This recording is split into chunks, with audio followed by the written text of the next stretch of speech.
Roddenberry in 3 years fairly well, but still you don't get to know somebody really well. Brian Robbins, the CEO of Paramount Global, is reportedly in full panic mode after the surviving members of Star Trek's original series cast have collectively quit their association with the franchise following the catastrophic failure and cancellation of Starfleet Academy.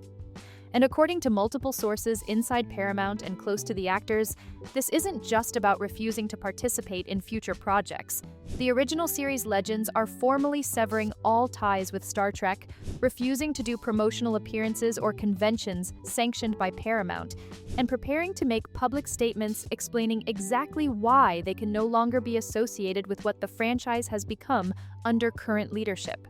This is absolutely catastrophic for Paramount because the original series cast represents the foundation of Star Trek's entire legacy. William Shatner, George Takei, Walter Koenig, these are the actors who created the franchise, who made Star Trek a cultural phenomenon, who have been Star Trek ambassadors for nearly 60 years.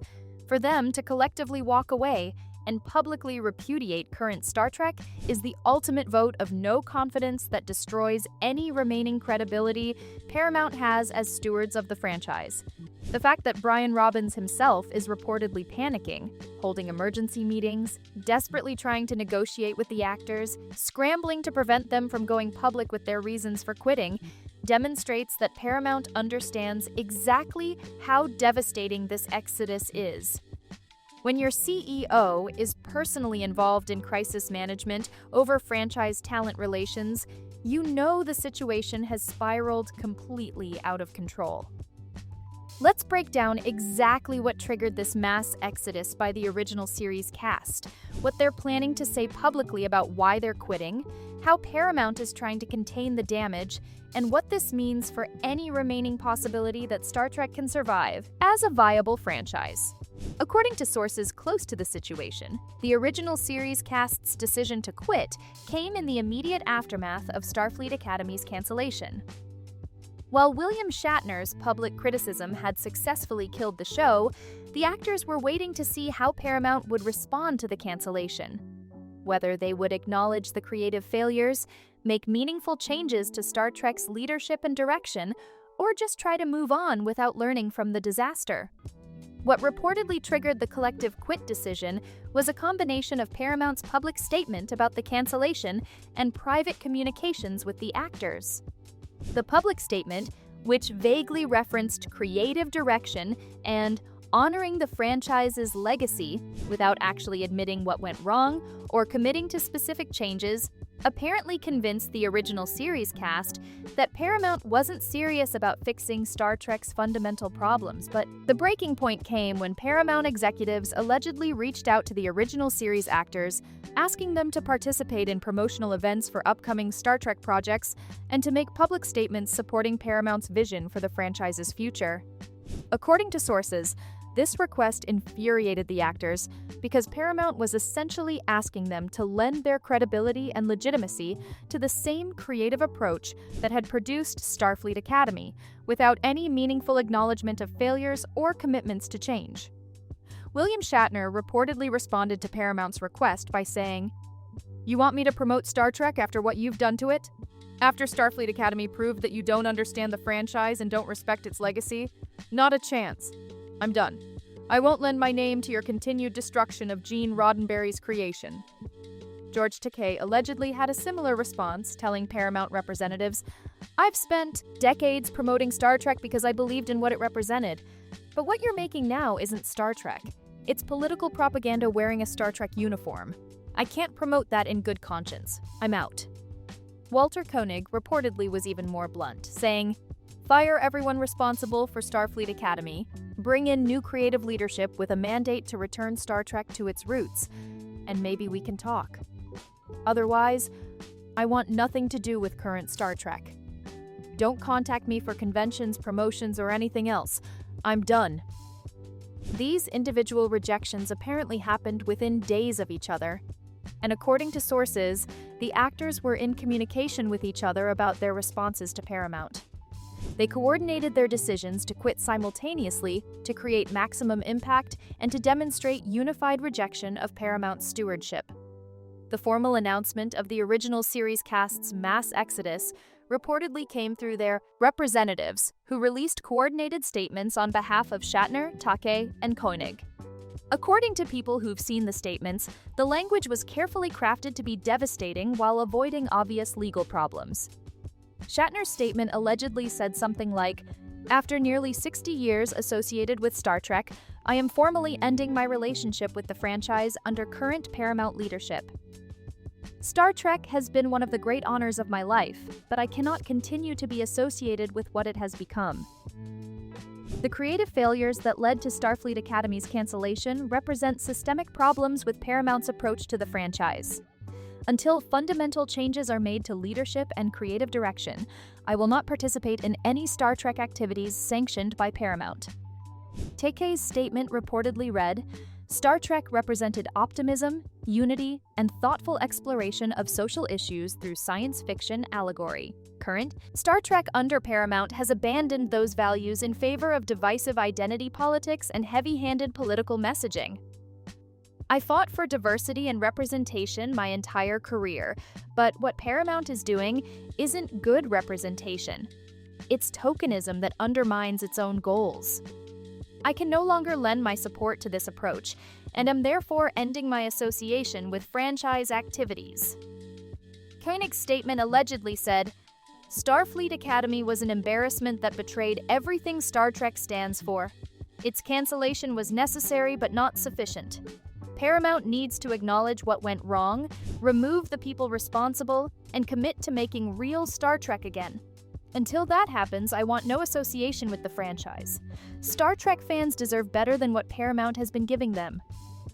The coordinated release of these statements reportedly sent Paramount into immediate crisis mode. According to insiders, Brian Robbins was informed of the statements before they went public and immediately recognized the catastrophic implications.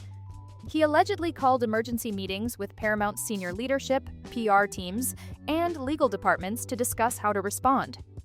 The panic at the CEO level reportedly stems from multiple factors. First, the original series cast quitting validates every negative narrative about Paramount's mismanagement of Star Trek. When the actors who created the franchise say they can't be associated with it anymore, that's the ultimate indictment of current leadership.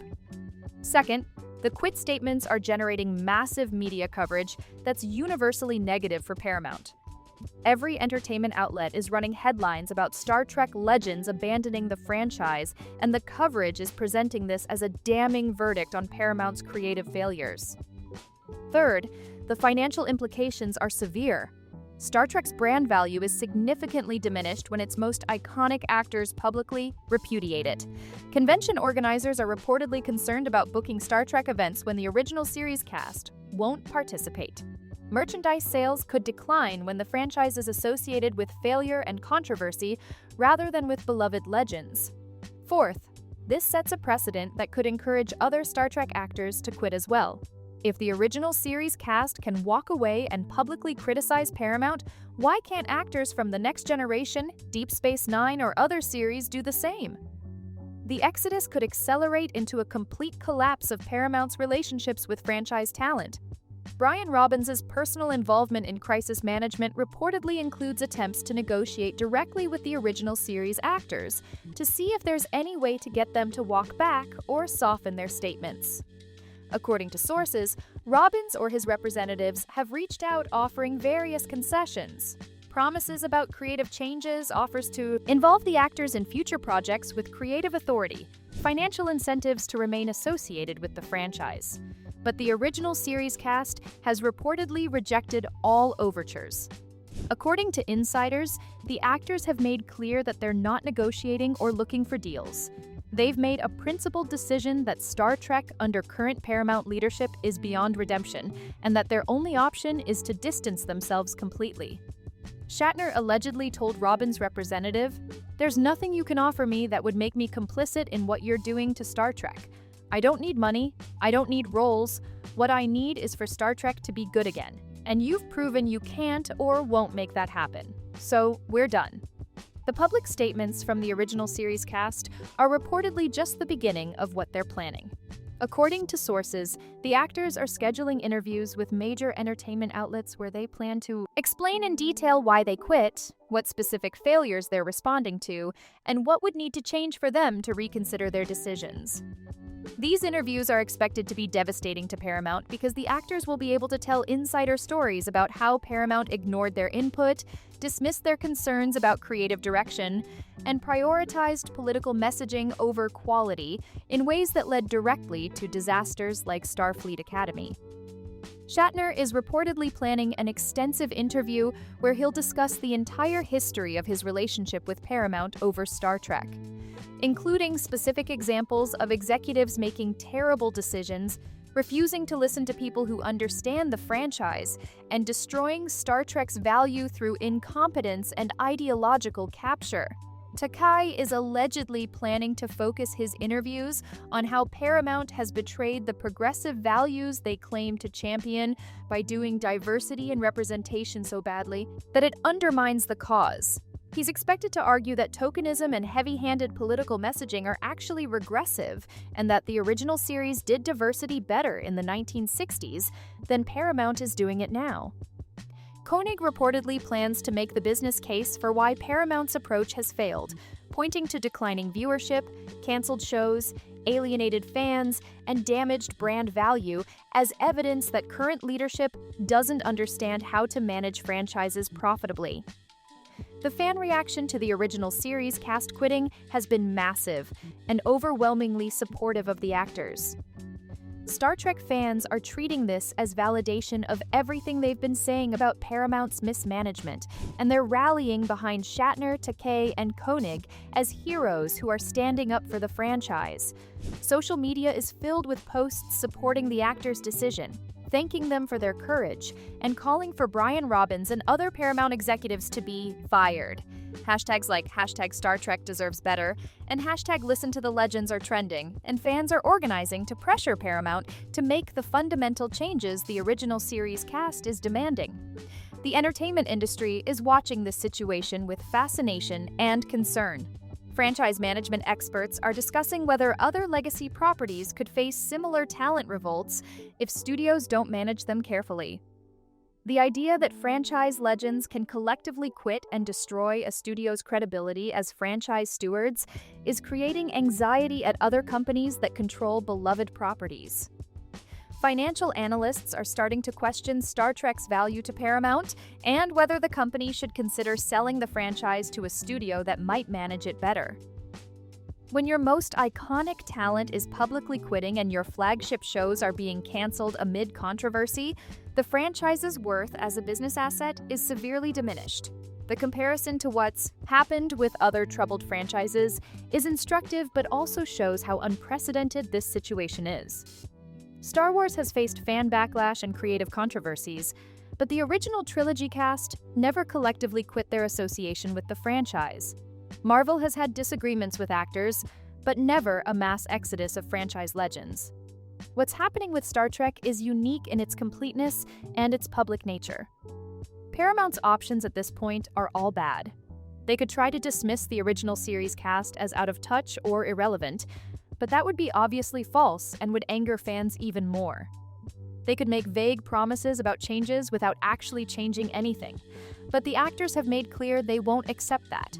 They could make genuine fundamental changes to leadership and creative approach, but that would require admitting massive failures and potentially firing people who currently have power. The most likely scenario is that Paramount tries to weather the storm, hoping that the news cycle moves on and that they can eventually rebuild relationships with franchise talent through new projects and new approaches. But this strategy ignores the permanent damage being done to Star Trek's brand and the long-term consequences of alienating the people who built the franchise. Brian Robbins personally faces questions about his leadership and judgment. As CEO, he bears ultimate responsibility for Paramount's handling of Star Trek.